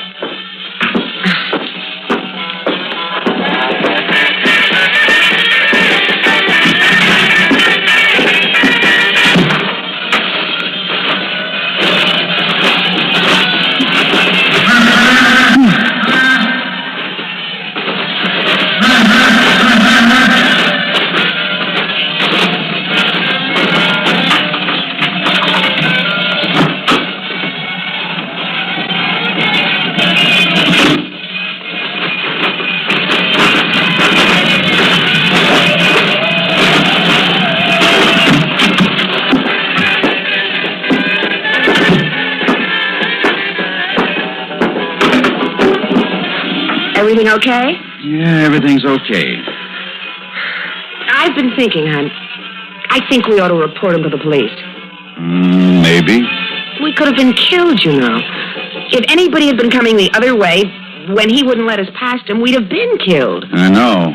If he tried the same thing on somebody else and they were hurt, or worse, I'd never forgive myself. Well, here we are, folks. 2 vegetable soup. There. Say, are you sure you don't want to try the fried pork chops? Quite sure, thank you. Yes. Can you call the police for me? The police? What for? I ask you now, can you call them for me? Now, look, if it's on account of Leroy, well, I wouldn't do that if I was you. Oh, you're not me, are you? No. Well, I'll call him if you say so, but, you know, I'm kind of glad I'm not you. What kind of a crack is that? Leroy. Huh. You don't bother me.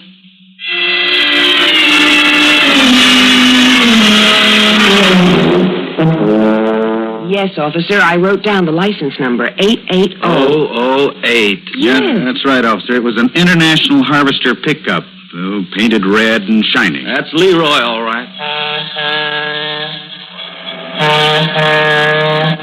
That's his horn. No, lady, that ain't Leroy. That's the Orange Empire Express. Goes through here every night at 9:42. Oh. Well, anyway, this Leroy was drunk. More than likely. He's driving in a fog. And you want me to arrest him? Don't you think you should before he causes an accident or hurts or kills somebody? Oh, that ain't likely. Well, how do you know? I know Leroy. Well, look, I know my rights. I hope you know your duty. I want you to swear out a warrant for the arrest of this Leroy. I want you to go out and pick him up and put him in jail till he sobers up. Oh, Leroy's the same, drunk or sober. Makes no difference. Then maybe he should go to another kind of institution. You sure you want to make a formal complaint? What's going on here? Is this Leroy the son of the mayor or the nephew of the governor or something? What kind of a conspiracy is this? Your boy Leroy could have killed me and my wife, and yes, I do want to make a formal complaint. That's what I thought I was doing. Look at it this way. You're just passing through town. Chances are you won't be back this way for months, years, maybe never. But me, I gotta live here with Leroy and all the other Leroys in town. We get quite a few of them. They're just big kids. They don't really mean no harm, but they get restless. There ain't enough to do in this burg. Only one movie show. The TV don't come through good. That leaves the bars. So they get their kicks on 66, scaring the pants off of tourists as they pass through. Sounds kind of silly when you put it that way, but that's about the size of it. Tell you what I'll do. I'll have a talk with Leroy next time I see him. Mm-hmm. Well, I want you to put him behind bars now. Tonight, before he kills someone. Gee, mister, I sure would like to oblige you, but I wouldn't know where to begin looking for him at this hour of night. With the weather kicking up a blizzard, why, I just wouldn't know where to begin. That's a fact.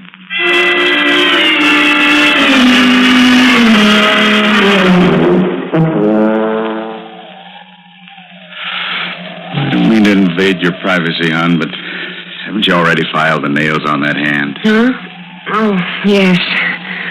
Charlie, I'm so nervous I don't know what I'm doing. And I keep hearing noises outside.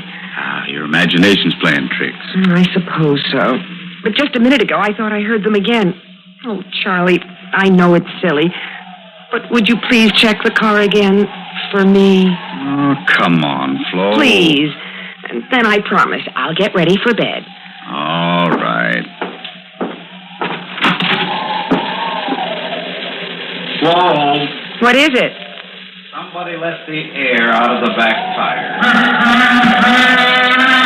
Leroy.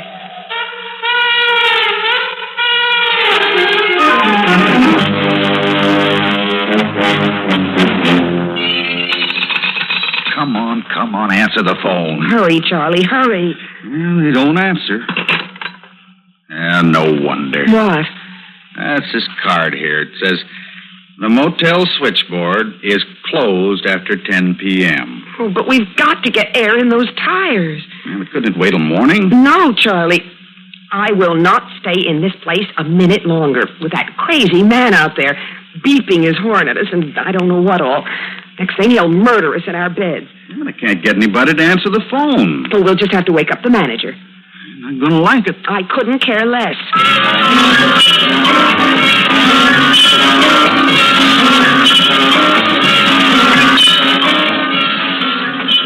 Well, here's nothing I can do for you, Mac. I'm all alone here.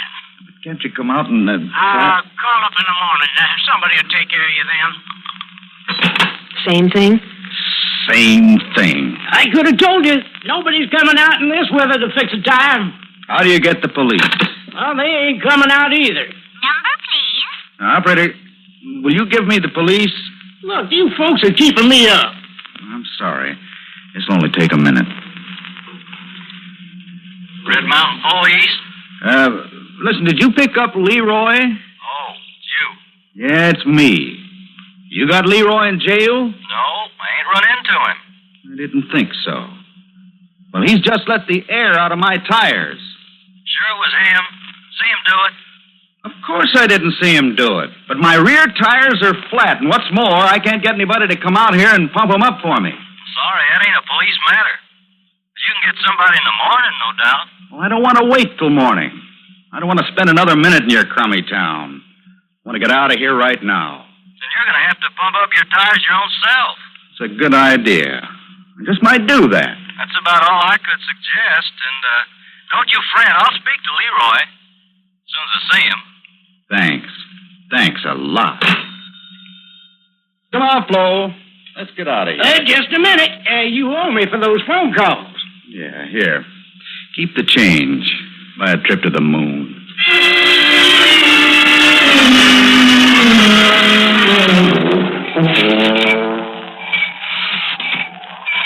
How's it going, honey? The last one's nearly up. Is the car packed? Oh, everything's ready to go. Oh, listen. That's him. That's his horn. Hurry, Charlie. No. Don't let's panic, Flo. What can he do? No, I don't know. I don't know. Oh, what's he done, really? Charlie, just don't try to reason with me. Get that tire pumped up and take me away from here. Oh, please. Please, Charlie, please. Please.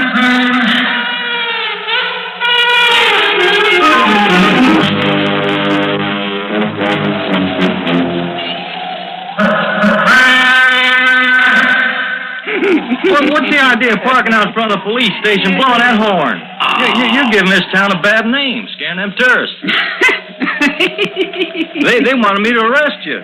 Oh, you wouldn't do that to an old friend. I didn't want to, but then you had to go and let the air out of their tires.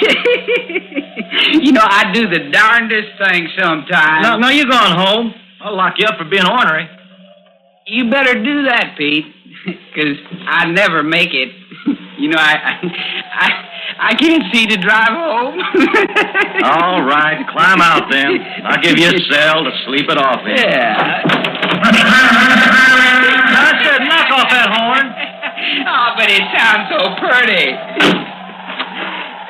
Pete, you know, you're a real pal. Just a real pal. Putting up a pal for the night in the jailhouse.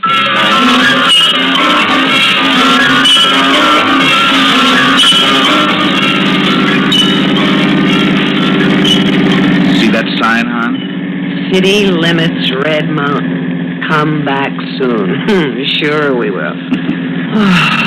Charlie, I never was so glad to get out of any place in my whole life. Well, I didn't exactly enjoy it too much myself. Turn on the radio, huh? It's funny how a little thing like that can work on you. And grow and grow to on the edge of panic, you know? Oh, those snowflakes are so big. They come straight at you. And you want to duck because they seem to be coming through the windshield. The best driving conditions, I can tell you that. Can't do much better than 20. Oh, I don't care if you have to crawl. We're getting further away from that dreadful town every minute. Oh, that's all I need. What? Some idiot behind me with his high beam on. Only one headlight. It's murder. Charlie, you don't suppose... Charlie, it's Leroy. He's overtaken us fast. You can't let him pass. You can't let him box us out here in this blizzard. I can't drive much faster. You've got to, Charlie. Charlie, you've got to. But I can't see. The snow's just a white wall. Faster, Charlie. Charlie, he's gaining on us. Yeah, but that one headlight's in the mirror. It's blinding me slow. He's gaining on us, Charlie. Faster. Faster. Slow, I can't see. I can't see a thing.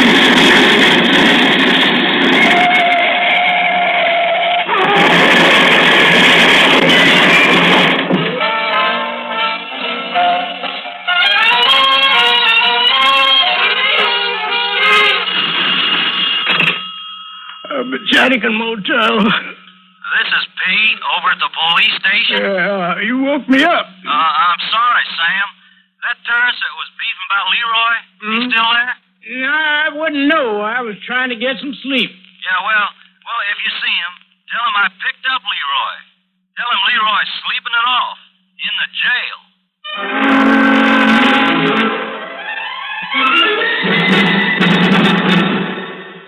Suspense.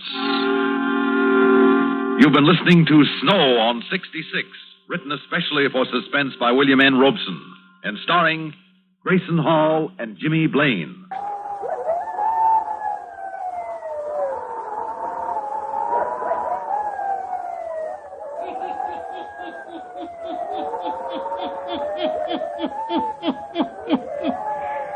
Ghost stories. Weird stories. And murders, too. The hermit knows of them all. Turn out your lights. Turn them out. Have you heard the story? The house on Lost Lands Bluff, eh? Then listen while the hermit tells you the story.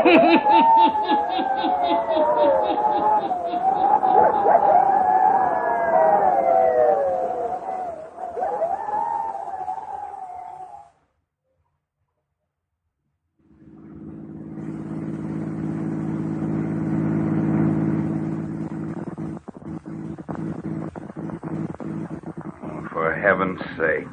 What is it, Denton? Our gas? Couldn't be, Charles. Denton filled up at the last stop. What is it, Denton? For heaven's sake, man, how do I know?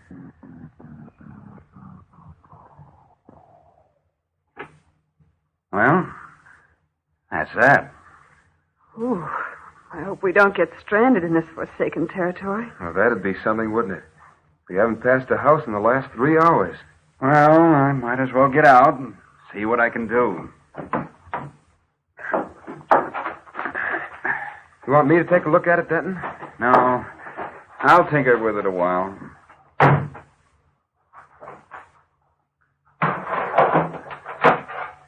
You and Nan sit down on the side of the road. I might be able to find the trouble for you, Dan. Charles was only trying to help Denton. Never mind, I say. I'll have the thing going in a moment. Do as I say. Sit along the road. I'm going to work. Come on, Charles. Let's do as he says. Just as you say, Denton. Here's a nice place to sit, Charles. We can look right down into a valley from here. Why, it is nice, isn't it? See? You can look all over the valley. Wonder what they call this place.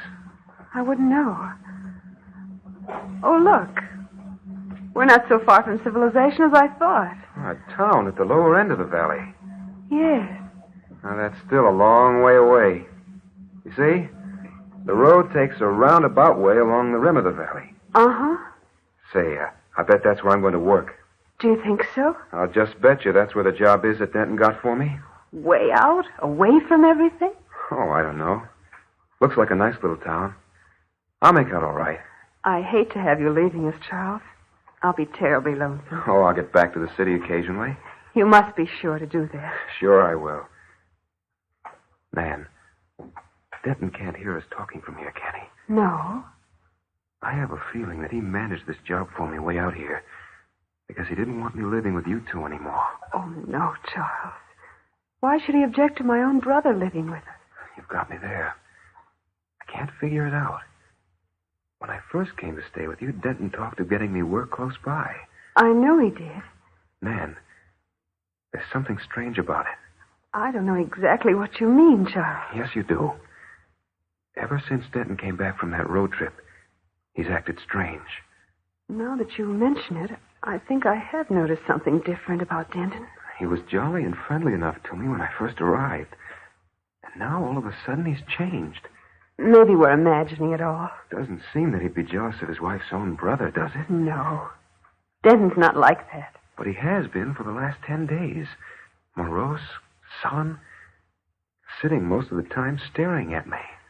Maybe he feels I've been paying more attention to you than to him. Maybe that's it. It's only natural that I'd be solicitous of my own brother, whom I haven't seen for so many years. We won't talk about it anymore. All I hope is that he isn't ill, that you aren't going to have trouble with me so far away. You said we mustn't worry about it. We won't. No. I do wish he'd get the car started. He wouldn't let me help him. Fairly pushed me away. Denton's frightfully independent. But I wish he'd hurry. Nervous? I think we're going to have a storm. We should be getting out of these hills and down into town quickly. Say, the sky is getting black and gloomy. Look over to the west. The clouds are piling up fast. Something of a wind coming up, too. Denton just stands there looking at the car as if he didn't know what he was doing. Maybe he doesn't. Well, let's go back over. Maybe you'll let me help him now. All right. Watch your step. There are jagged pieces of rock here. That wind's getting stronger every minute. It sure is. Looks like we might be getting a tornado. How are you making out, Denton? What? Located the trouble? We should hurry, Denton. There's a terrific storm coming up fast. Can't make the car go if it doesn't want to. Look at the sky, Denton. We're in for a real storm. Wow. There goes my hat. No use chasing it now. Please, hurry. Get the car started. All right. All right, get inside. Maybe it'll go now.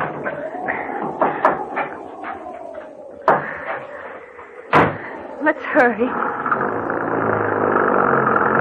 We'll have to drive like mad to get out of these hills and into the village before the storm breaks. I know these roads. I'll get you out all right. Denton, don't be so cross. Jump on every word Charles says. Then don't give me orders.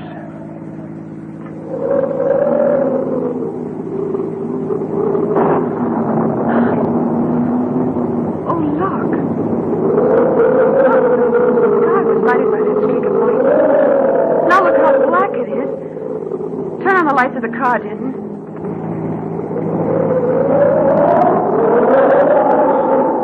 Easy. You'll never be able to keep the car on the road with a wind like this. What are we going to do, Denton? It'll blow the car off the road and hurl us down the hill.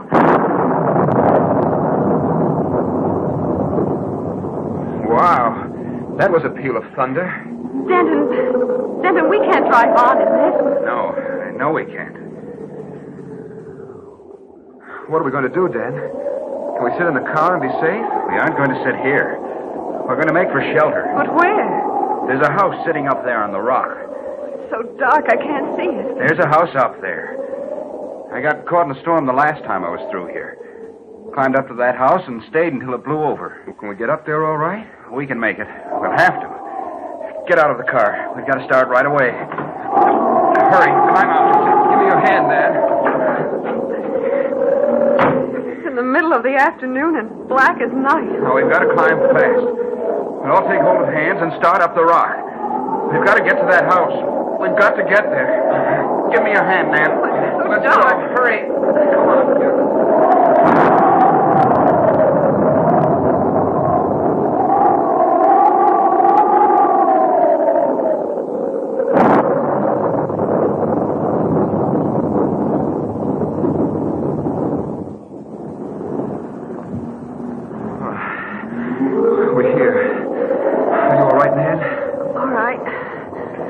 Knock on the door, Denton. We don't have to knock. We walk right in.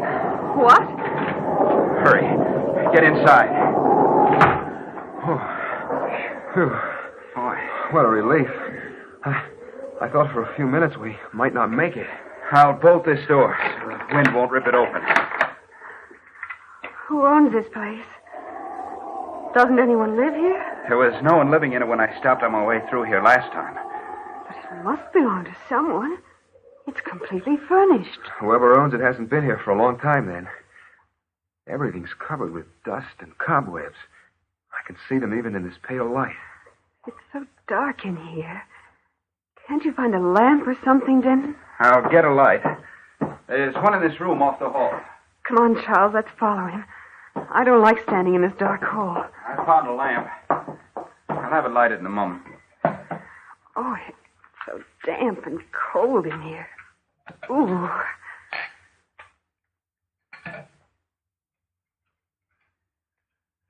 There. Huh. Light makes it better, doesn't it? Some. Maybe.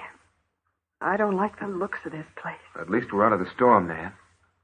You stopped here on your last trip through, Denton? And there was no one living here then? That's what I said, wasn't it? But it's completely furnished.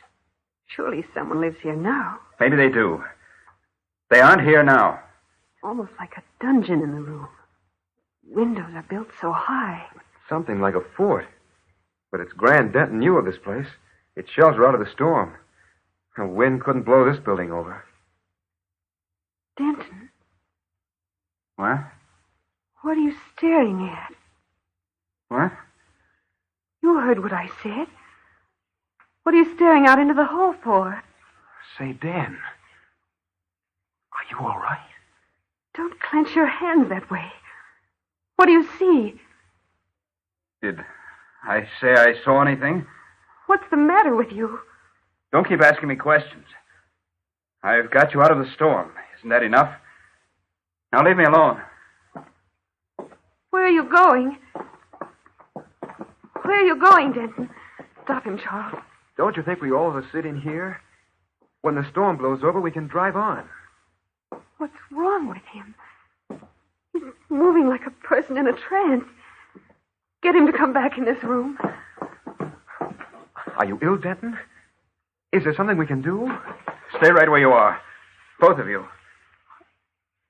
What is it? I'm going into that room across the hall. But why? Why don't we all stay together? It's dark in here. I don't like it. I want you to stay near me. I said I'm going into that room across the hall. And I'm going alone. Your brother Charles will take care of you. You prefer his company, don't you?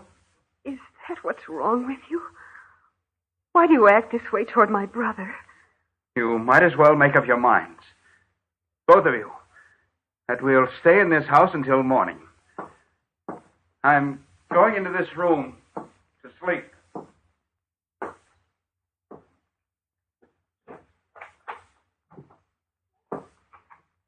Denton? No use. He is ill. He's got it in for me. Come on. Let's go back where the lamp is. Listen. You hear what he's doing?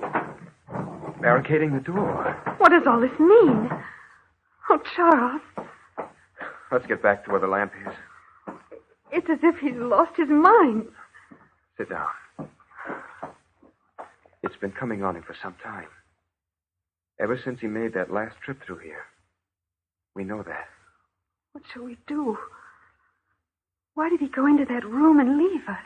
As soon as we get into town, we'll persuade him to see a doctor. Let's make the best of it now. If he wants to leave us and sleep, let him. Oh. It's tough on you, Nan. I'm sorry I brought you all this trouble. Denton's never been this way before. There's something dreadfully wrong.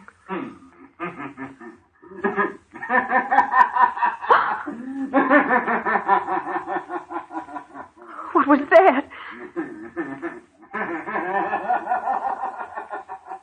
Is that Denton laughing? No, it can't be. He's never laughed like that in his life.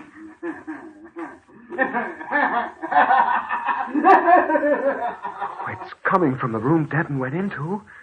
That's for sure. He's going mad. Oh, Charles. Come on. You'll have to let us in. Denton? Denton, what is it? Let us in. Dan, let us in. Locked? Bolted and barricaded. Denton, please let us in. It is coming from in there. But it's not Denton. It can't be. Oh, what are we going to do? What shall we do?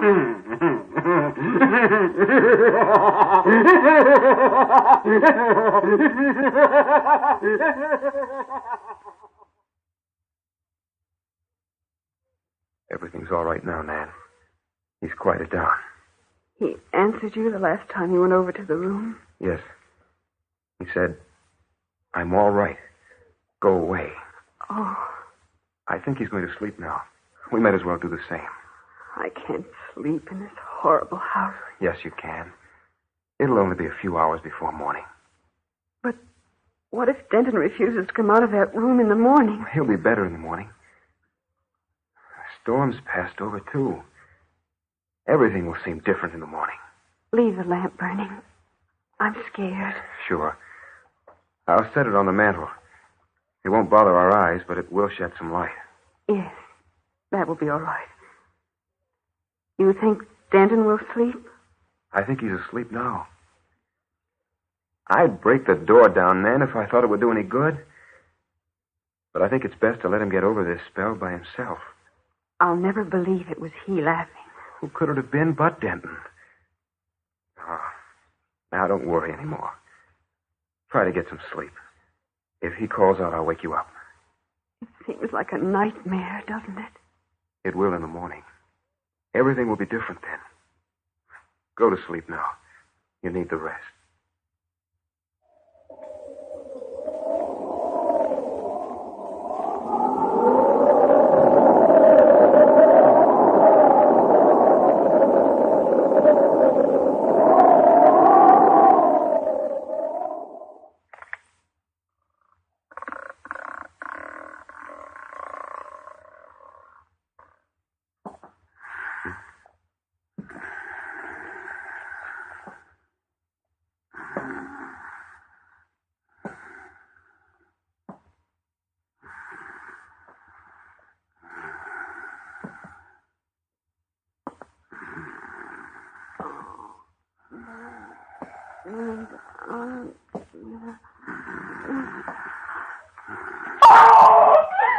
Charles, wake up!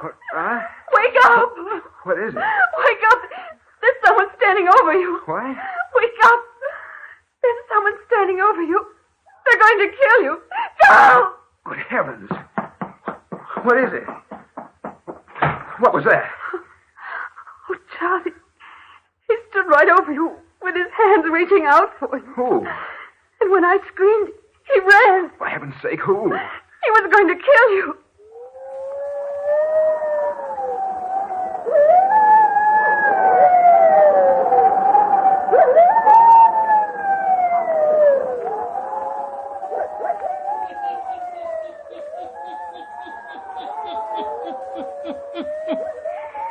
Who stood over Charles ready to kill him, eh? The hermit will tell you before the night is done. Now, back to the hermit.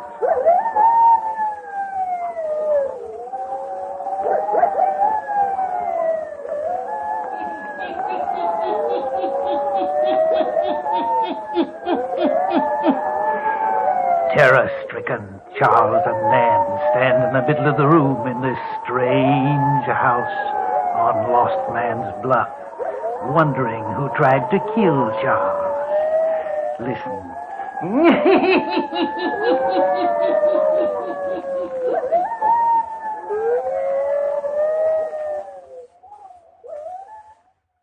You mean you think it was... I know it was Denton. Oh, that's ridiculous. Denton trying to kill me. I know it was he.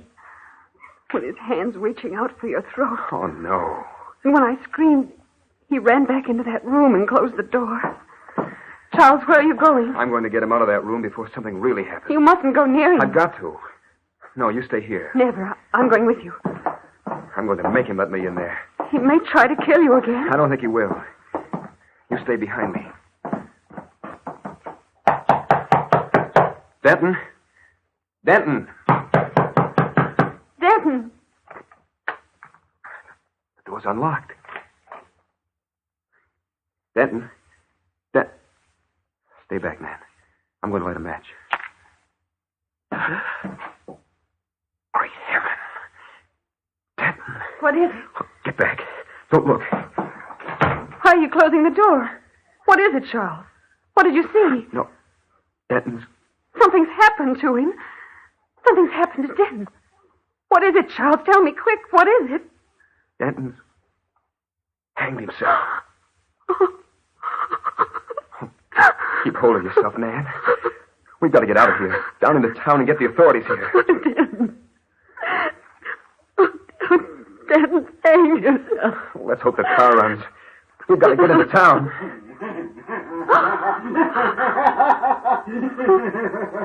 The laughter again. Look.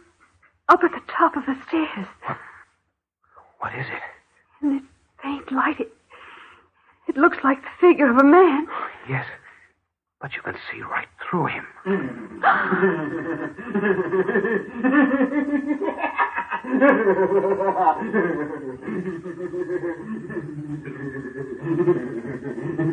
What? He's disappeared. Standing there at the head of the stairs, pointing at us. Then vanished. That same laughter. Charles, you're not going up there. We're going to get out of the place right away and get help. Quick, hurry, we must get help. But I tell you, it's urgent. You've got to go up there right now. Go up to that house on Lost Lands Bluff before daybreak? Right now. Oh, no, not me. But my husband is dead in that house. Wouldn't ever enter the door of that house at night. No, sir. Neither would anyone else in this town. Denton is dead. He ain't the first one to die up there. What do you mean? Ain't never heard of the house on Lost Man's Bluff? No. We don't live around here. Oh, well, that explains that. What did you mean when you said that Denton was not the first man to die there?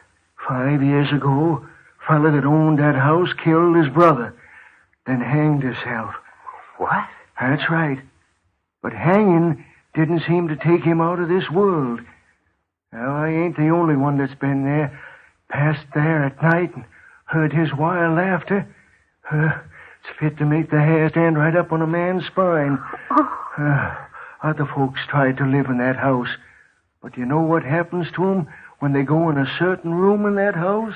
The room Denton tried to sleep in? The desire to kill enters in them, and the laughter of him that belongs to the other world drives them mad. They can't get away from it. They return to the place. Charles, that's what happened to Denton. He said he'd been in that house before. They try to kill if there's anyone near to kill, and then they take their own lives. It's happened to 3 other people. One man got back to town and told his experience, but he went back up there a few weeks later and took his life, hanged himself. Oh, no, sir. You'll have to wait till morning. Won't get nobody to go up there in the night to that house on Lost Man's Bluff.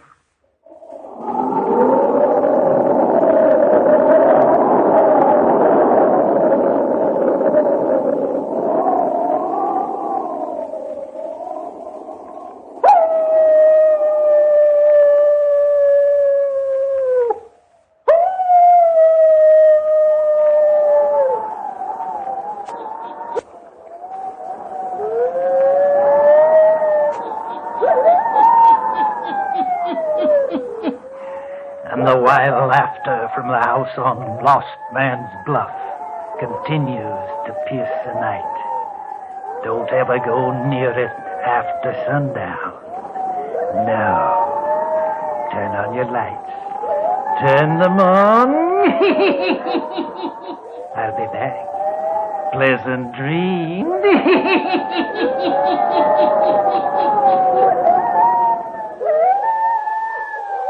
All characters, places, and occurrences mentioned in The Hermit's Cave are fictitious, and similarity to persons, places, or occurrences is purely accidental.